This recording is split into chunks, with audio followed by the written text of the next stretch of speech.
ضلع واشو کے سب سے بڑے تحصیل ماشکل جو کہ تقریباً 40,000 نفوس پر مشتمل ہے اور دیگر سہولیات کی طرح پکنک پوائنٹ سے بھی محروم ہے۔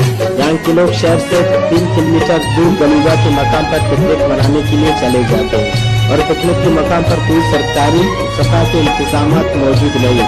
گلوگا میں پہلے کافی درخت موجود تھے لیکن دیکھ بھال نہ ہونے اور ریت زیادہ ہونے کی وجہ سے اب درخت ختم ہوتے جا رہے ہیں۔ پکنک منانے والے افراد نے راز نیوز سے بات چیت کرتے ہوئے کہا کہ گلوگا ایک تاریخی مقام اور حیثیت رکھتا ہے جہاں ماشکل کے اکثر نوجوان روز یہاں پکنک کے لیے آتے ہیں، لیکن حکومت کی عدم توجہی اور کی وجہ سے کوئی بندوبست نہیں۔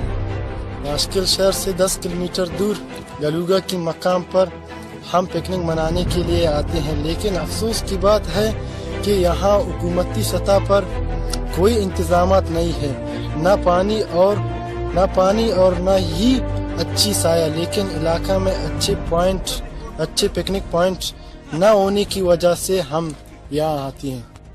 ماشکل مشہور پکنک پوائنٹ گلوگا میں اکثر لوگ نوجوان یہاں پکنک منانے آتے ہیں، مگر افسوس کی بات ہے حکومتی سطح پر انتظامات نہیں۔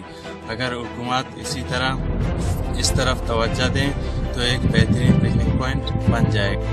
علاقے کے سیاسی اور سماجی حلقوں نے حکام بالا سے مطالبہ کیا ہے کہ ماشکل میں اس حوالے سے جلد اقدامات کیے جائیں تاکہ یہاں کے لوگ سیر و تفریح اور پکنک اچھی طرح منا سکیں۔ کیمرہ مین عبداللہ خاموش کے ساتھ نصیر قبانی، راز ٹی وی، ماشکل، ڈسٹرکٹ واشو۔